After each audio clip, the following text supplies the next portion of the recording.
O Senhor esteja convosco. Ele está no meio de nós. Proclamação do Evangelho de Jesus Cristo segundo Mateus. Glória a vós, Senhor. Naquele tempo disse Jesus a seus discípulos: Não penseis que vim abolir a lei e os profetas. Não vim para abolir, mas para dar-lhes pleno cumprimento. Em verdade eu vos digo, antes que o céu e a terra deixem de existir, nenhuma só letra ou vírgula serão tiradas da lei, sem que tudo se cumpra. Portanto, quem desobedecer a um só destes mandamentos, por menor que seja, e ensinar os outros a fazerem o mesmo, será considerado menor no reino dos céus. Porém, quem os praticar e ensinar, será considerado grande no reino dos céus. Porque eu vos digo, se a vossa justiça não for maior que a justiça dos mestres da lei e dos fariseus, vós não entrareis no reino dos céus. Vós ouvistes o que foi dito aos antigos: não matarás. Quem matar será condenado pelo tribunal. Eu, porém, vos digo: todo aquele que se encoleriza com seu irmão será réu em juízo. Quem disser ao seu irmão patife será condenado pelo tribunal. Quem chamar o irmão de tolo será condenado ao fogo do inferno. Portanto, quando tu estiveres levando a tua oferta para o altar, e aí te lembrares que teu irmão tem alguma coisa contra ti, deixa a tua oferta aí diante do altar, e vai primeiro reconciliar-te com teu irmão. Só então vai apresentar a tua oferta. Procura reconciliar-te com teu adversário, enquanto caminha contigo para o tribunal. Senão o adversário te entregará ao juiz, o juiz te entregará ao oficial de justiça, e tu serás jogado na prisão. Em verdade eu te digo, daí não sairás, enquanto não pagares o último centavo. Ouvistes o que foi dito: não cometerás adultério. Eu, porém, vos digo: todo aquele que olhar para uma mulher com desejo de possuí-la, já cometeu adultério com ela no seu coração. Se o teu olho direito é para ti ocasião de pecado, arranca-o e joga-o para longe de ti. De fato, é melhor perder um de teus membros do que todo o teu corpo ser jogado no inferno. Se a tua mão direita é para ti ocasião de pecado, corta-a e joga-a para longe de ti. De fato, é melhor perder um dos teus membros do que todo o teu corpo ir para o inferno. Foi dito também: quem se divorciar de sua mulher, dê-lhe uma certidão de divórcio. Eu, porém, vos digo: todo aquele que se divorcia de sua mulher, a não ser por motivo de união irregular, faz com que ela se torne adúltera. E quem se casa com a mulher divorciada, comete adultério. Vós ouvistes também o que foi dito aos antigos: não jurarás falso, mas cumprirás os teus juramentos feitos ao Senhor. Eu, porém, vos digo: não jureis de modo algum, nem pelo céu, porque é trono de Deus, nem pela terra, porque é o suporte onde apoia os seus pés, nem por Jerusalém, porque é a cidade do grande rei. Não jures tampouco pela tua cabeça, porque tu não podes tornar branco ou preto um só fio de cabelo. Seja o vosso sim, sim, e o vosso não, não. Tudo que for além disso vem do maligno. Palavra da salvação. Glória a vós, Senhor. Caríssimos irmãos e irmãs e que nos acompanham pelas redes sociais. Hoje, até chegar no Evangelho, a igreja sabiamente fala da sabedoria do alto e da sabedoria humana. Nós fomos criados para Deus. Nós fomos criados para Deus. Nossa inteligência, quando não é conectada à divina, só faz bobagem. Escolhe as coisas que têm menos valor. Não dá valor ao seu próprio corpo nem dos outros. Coloca um monte de esforço, de sacrifício por algo que não vai te dar a vida eterna. É um caos. Uma pessoa que não tem sabedoria do alto. Como é que você tem sabedoria do alto? quando você primeiro reza, missa, confissão, sacramentos, casamento na igreja, quando pode, a ordenação, a oração da adoração, rosário. Isso, gente. Eu não estou falando isso como se fosse uma brincadeirinha. Quem faz isso de vez em quando, por um interesse pessoal, não adianta. Eu vou dar um exemplo. Se você faz o rosário do Frei Gilson, terminou o rosário, você não reza mais nada, não reza um terço, não reza nada. Isso você não te dá sabedoria. A sabedoria do alto. Por isso que eu gosto que as pessoas cresçam progressivamente. E não de uma hora para outra, já põe o tercinho no braço e reza o rosário de Frei Gilson, para depois não faltar missa até domingo. O certo é, você dar um passo na vida espiritual e não recua mais. Se você fez o compromisso de rezar o terço todos os dias, no máximo agora é rezar 2, 3, o rosário. Nunca mais deixar de rezar. Se você faz o compromisso de vir adorar a Jesus, meia hora, 20 minutos, todos os dias você tenta. Se não conseguir, paciência. Mas você coloca como prioridade adorar Jesus. A missa dominical, gente, eu nem vou entrar em jogo. Porque quem não vai à missa domingo ou no sábado à tarde é pagão. Não recebe graça nenhuma de Deus. A missa dominical, ela é a identidade de cristão. E não tem desculpinha. Quem não vai à missa domingo, esquece. É mais grave do que matar um ser humano. E não tem Araguaia, Caiapó, Caldas Novas, praia, fazenda, chácara, pamonha que substitua. Esquece. Ou você quer ir para o céu, ou você abraça esse mundo. Aqui vem, gente. Aqui vem o problema da falta de sabedoria. Quando eu ainda trabalhava como médico, eu fazia curso nos Estados Unidos. E eu tinha um amigo, André, que hoje ele é otorrino em Bragança Paulista e também atende São Paulo, capital. E ele não era muito de igreja, mas ele deu no domingo. Nós estávamos numa cidade, Dallas, que é conhecida, né? Lá, a periferia é muito afastado tudo. E eu falei, André, domingo, missa, né? Não, vamos à missa. Só que vamos fazer uma coisa? Vamos primeiro num parque de diversões que tem aqui perto. Chama Six Flags Over Texas. Falei, André, eu não gosto de parque de diversões. Se você for comigo lá, eu vou à missa. E nós combinamos com o taxista. A missa era 6 horas, deu 5 horas. Falei, André, vamos para a missa? Não, vamos ficar mais, está ótimo. Falei, ó, eu vou para a missa. Paguei o táxi caríssimo na época. Fui para a missa maravilhosa. Aí esse menino não chegava. Moral da história, ele não conseguiu táxi nenhum, teve que andar a pé sei lá quantos quilômetros, chegou chutando a porta, meia-noite. E eu disse para ele, quando você faz um compromisso com Deus, você tem que honrar. Isso foi pouco ainda.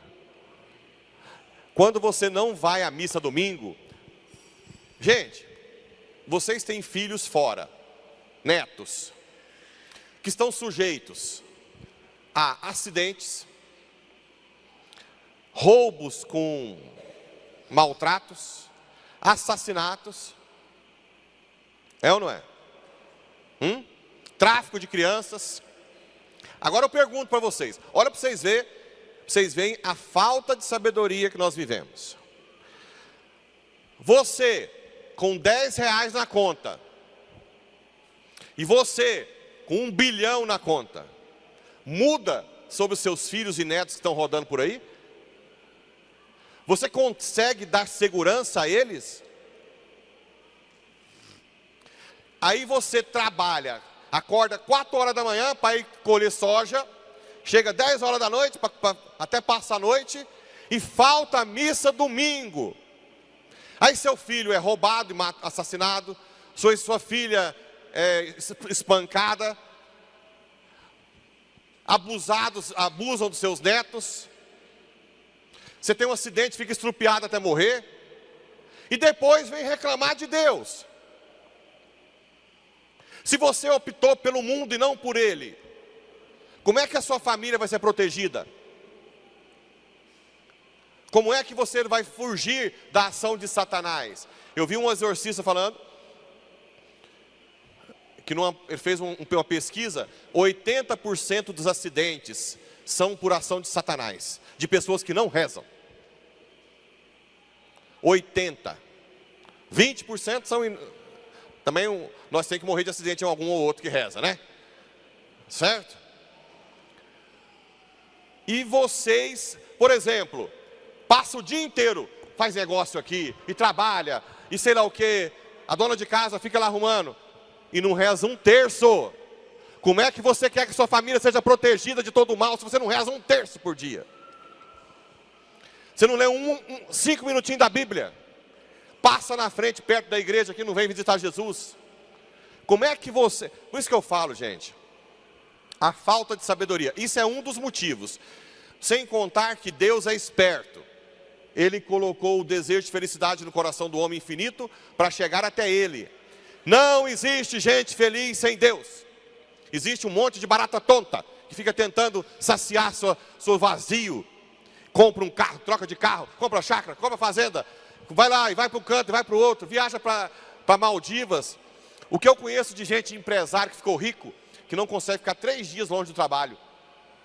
Fica a mulher com os meninos lá, porque o homem está tão viciado na empresa, que não consegue mais nem viajar. Porque tudo se torna vício, não tem confiança em Deus. Não abre o jogo com a esposa financeiro, quebra a família inteira, a esposa nem sabe. Ah, minha esposa não sabe. Gente, é batalha espiritual. O marido tem que partilhar com a esposa e rezar sobre o negócio que vai ser feito. Não é questão de saber economia. Nós vivemos uma batalha espiritual. O capeta é muito mais inteligente que você e muito mais forte.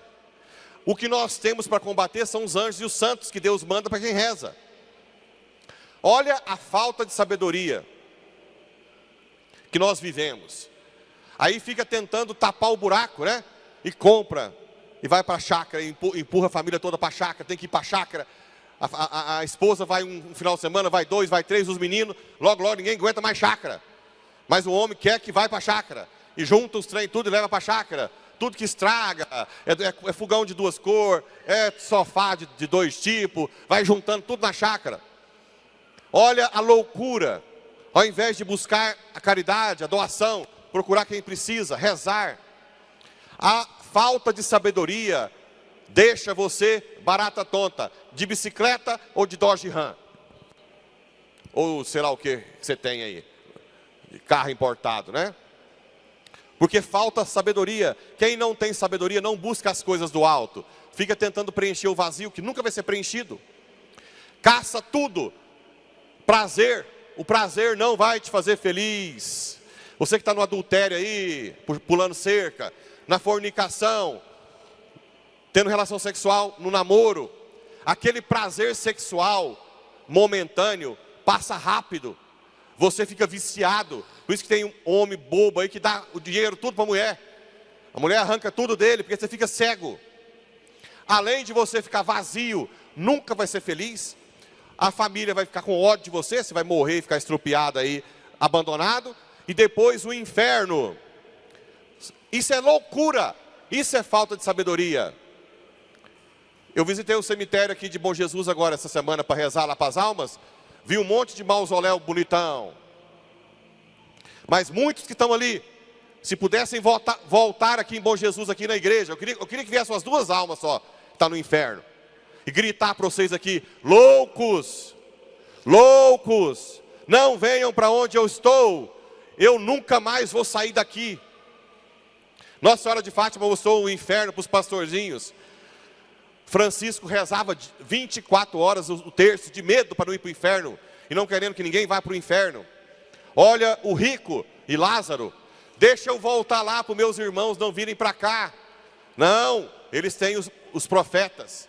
Se eles não ouvem os profetas, Não, mas se eu falar para o meu irmão que eu estou passando por isso aqui, ele não vai fazer.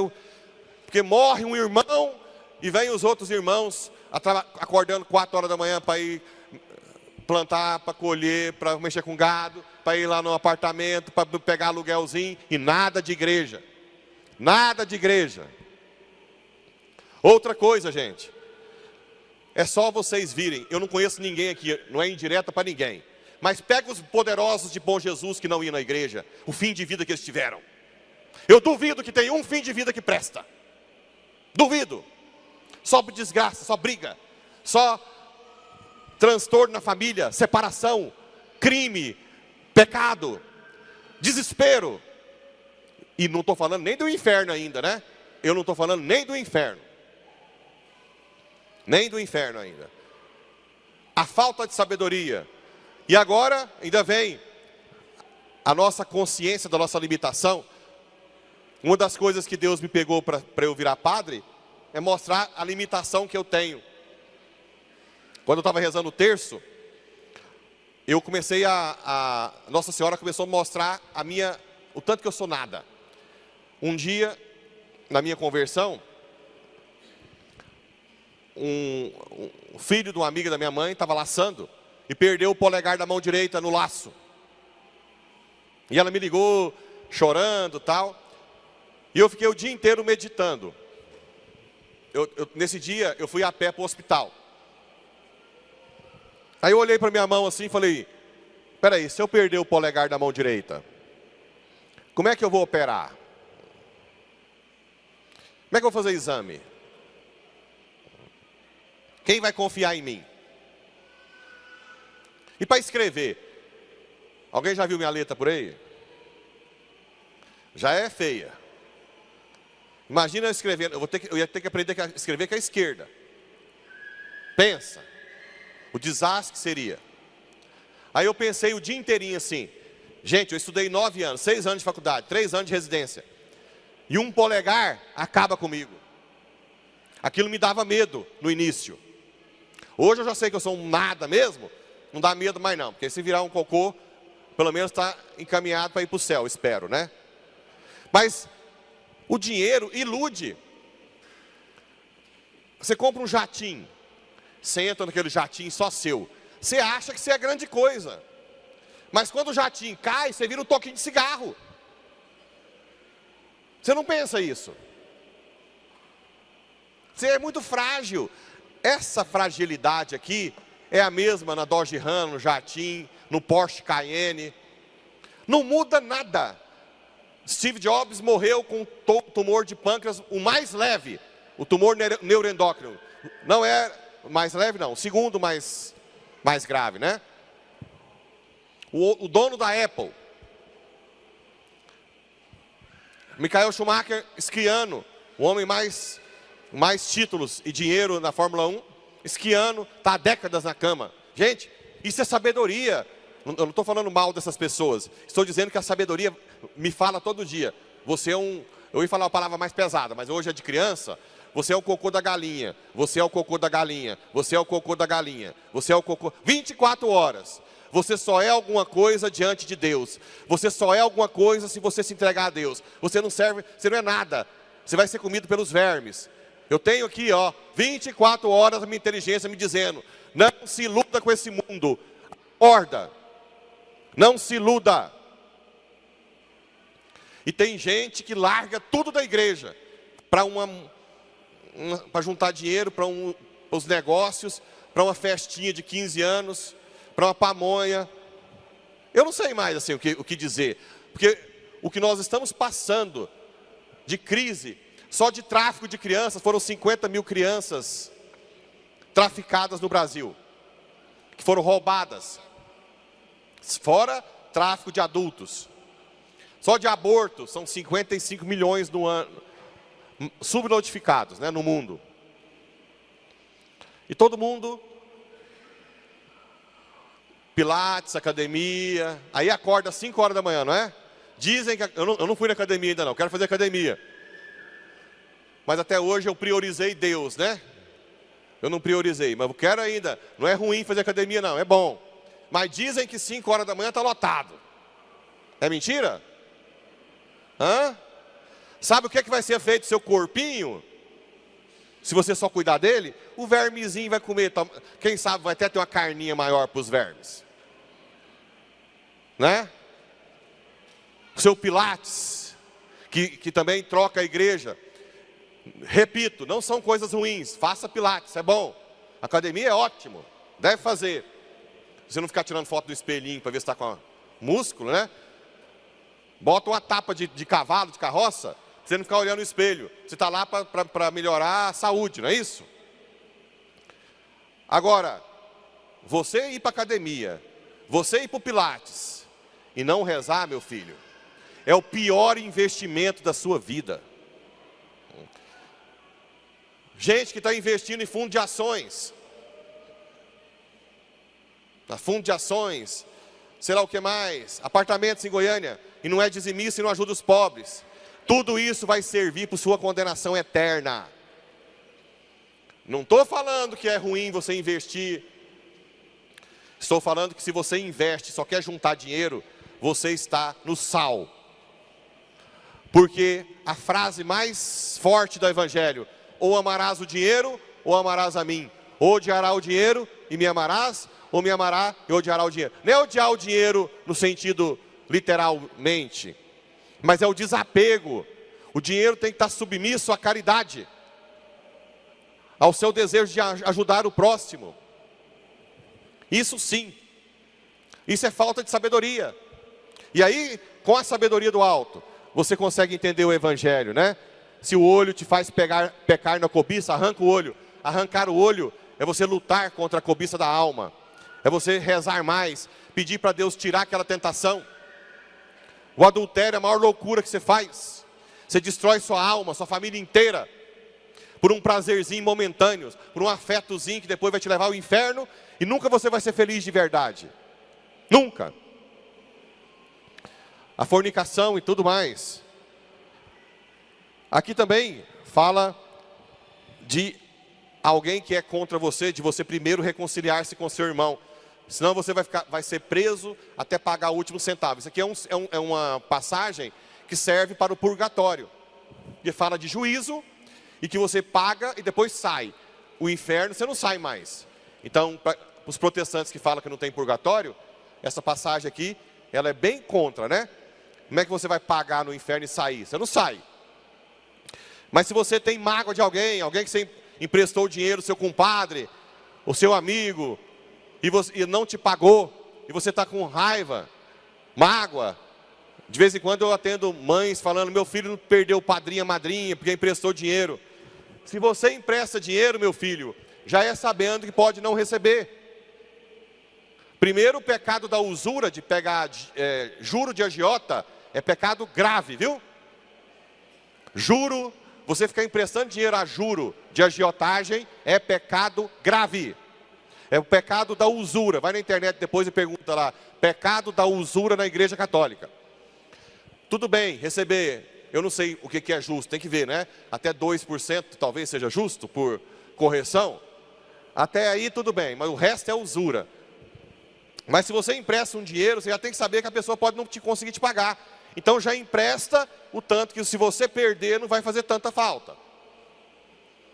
Você já tem que saber que alguém pode não conseguir. Então você já reza para isso. E já conta que você pode levar cano. Mas não se afaste do seu compadre.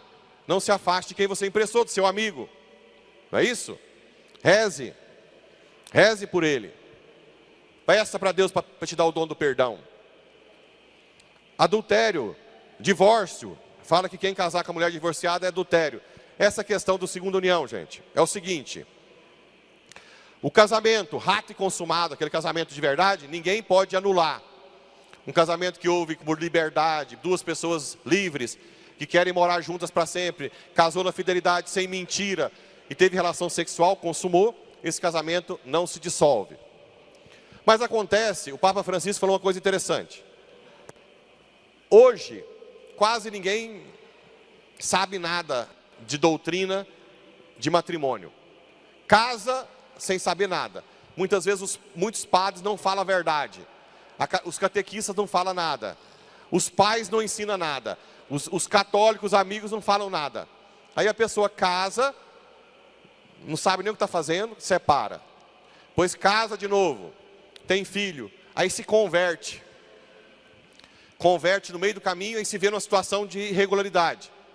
Bem, a igreja pede para não separar nesse caso, porque é um trauma para a criança. Se a igreja pede para não separar, ela não está falando que você é um pecador abandonado, não. Ela está chamando você para rezar mais e entrar com um processo de nulidade. O que é o processo de nulidade? Nulidade matrimonial não é anular um casamento. Nulidade matrimonial é declarar nulo um casamento que nunca existiu. Quais são os exemplos, padre? Eu caso com a menina mais rica de Bom Jesus por causa do dinheiro. Isso é casamento?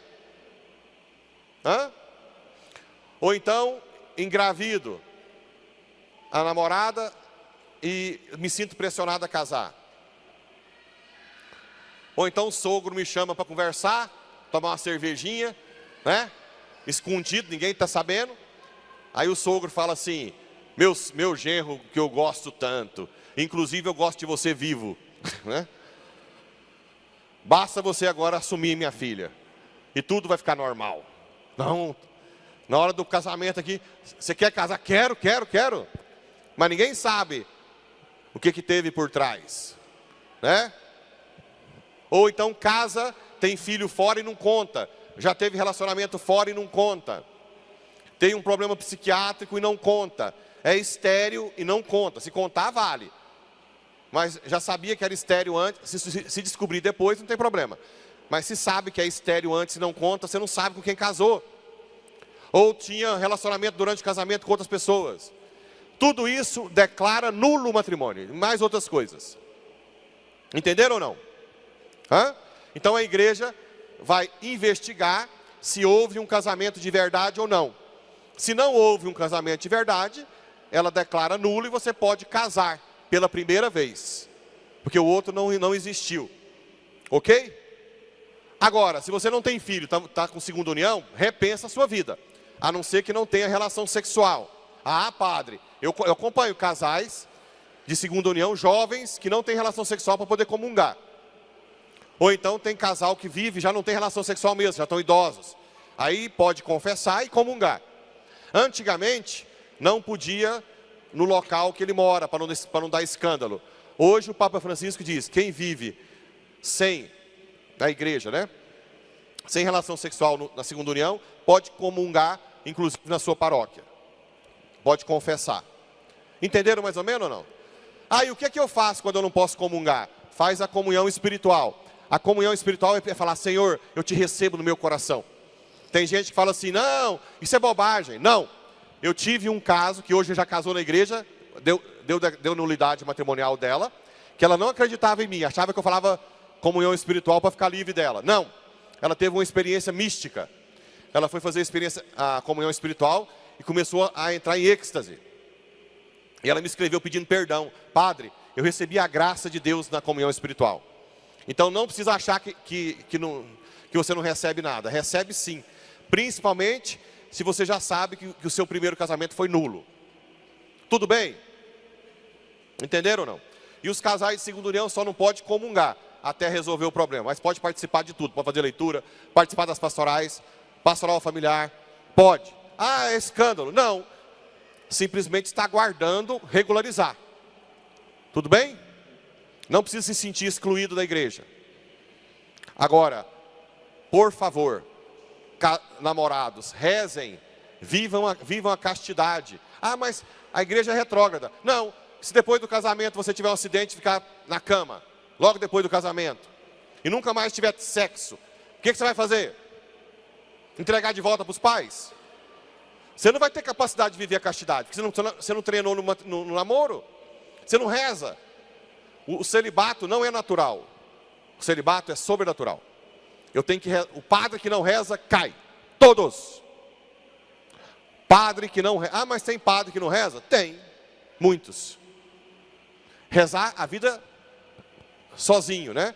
Então, o celibato, eu só vou viver o celibato se eu estiver rezando, confessando, confessar frequentemente, pedir a graça de Deus. Assim, para viver um matrimônio, a fidelidade do matrimônio, tem que rezar, tem que pedir a graça de Deus.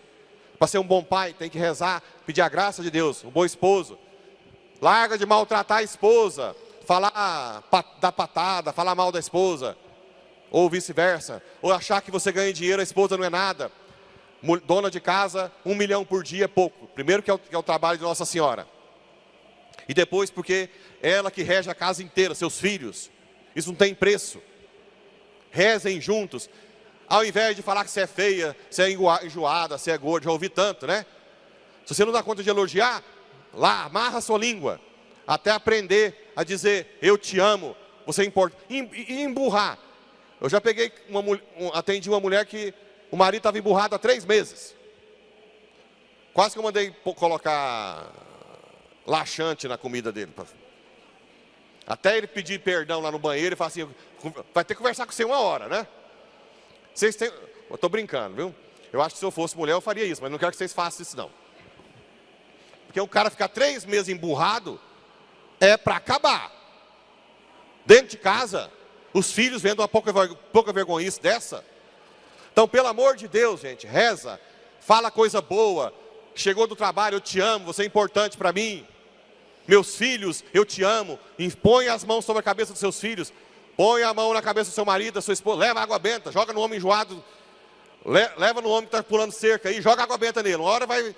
Você sabe o que vai acontecer. Certo? A batalha é espiritual. Usa água benta, reza, impõe as mãos, reza o terço. E a sua família será protegida até o fim dos tempos. Agora, se você continuar faltando missa para ir para a roça, sem rezar o terço, sem combate, daqui uns tempos, eu vou atender como já atendi várias pessoas. Padre, nós somos honestos, trabalhadores, a minha família está dizimada, nós não merecíamos isso. Aí eu perguntava, vocês iam à missa? Não. Rezava? Não. Confessava? Não. Então prepara, daqui para frente vai piorar e você ainda vai para o inferno.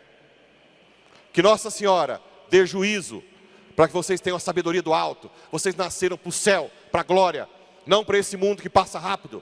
Não se iludam, decidam ser de Deus, e você e sua família estarão no céu para sempre. Para sempre. Olha que coisa maravilhosa. Apesar da nossa miséria, Deus mora dentro de nós. Deus se faz comida na Eucaristia. Ele quer a gente, e nós estamos caçando aí um monte de coisa que não leva a nada. Essas fazendinhas, esses apartamentinhos, essas monte de lojinha, que depois vai servir para quê? Então, que a rainha da sabedoria infunda a sabedoria em vocês. Eu quero essa paróquia cheia de gente sábia, que decida primeiro rezar, caridade, dízimo, depois fazer as suas coisas. A fidelidade do matrimônio, o amor, elogiar um ao outro, desemburrar, falar bem para o filho, impor as mãos, rezar ler a Bíblia, rezar o terço. Aí sim, serão famílias santas. Com dinheiro ou sem dinheiro, passa por dificuldade? Passa, mas Deus proverá. Não vai faltar nada da sua família. Que Nossa Senhora nos ajude.